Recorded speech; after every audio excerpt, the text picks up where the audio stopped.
The Secret of the Lost Scrolls, Book 2, Race for the Ark, Chapter 10, A Big Problem. Hank growled at the tiger, but the tiger snarled and crept forward. Roar! Peter turned toward the new sound. A lion was standing on top of the tiger's cage. The lion roared again, and the tiger ran back into the cage.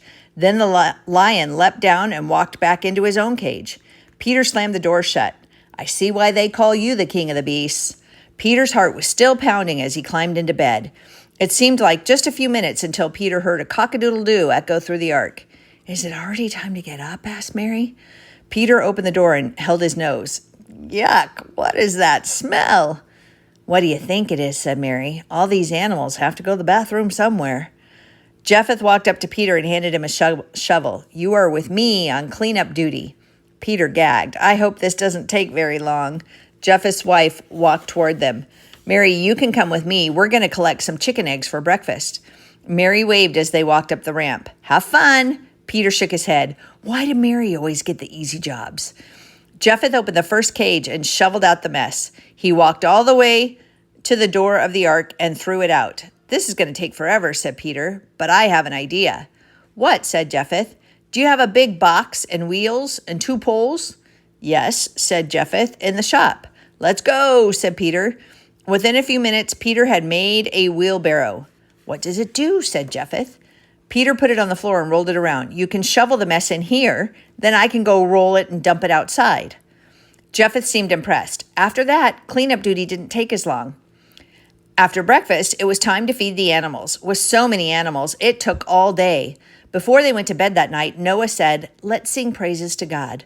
Musical instruments were brought out. Shem played the horn. His wife played the harp. Everybody sang out loud. Where did you get those instruments? Asked Mary. My brother Jubal made them, said Noah. I didn't know you had a brother, said Peter.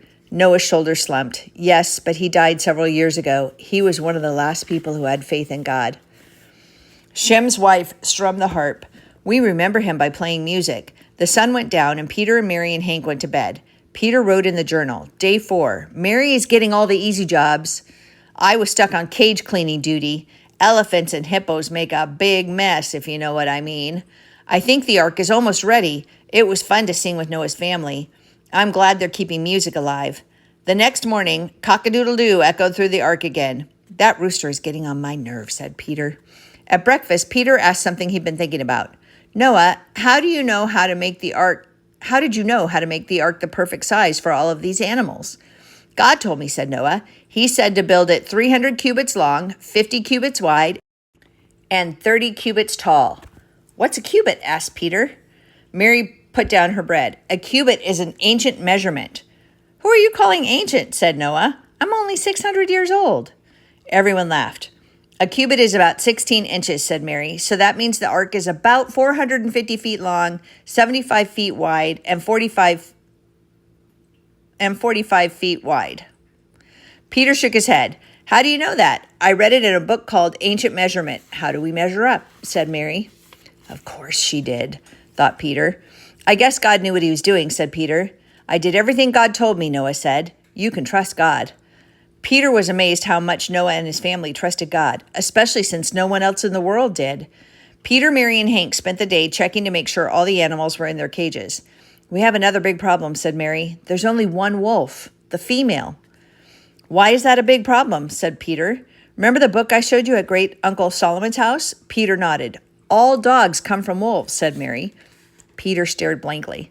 If we don't have a male and a female wolf, Mary paused. She looked at Hank and continued, then there won't be any dogs in the future. We better find that wolf, shouted Peter. Roof, barked Hank.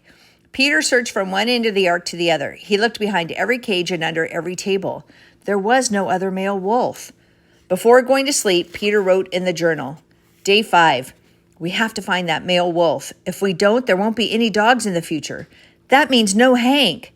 I'm also worried that we still have 4 words to solve in the scroll, and we only have 2 days left.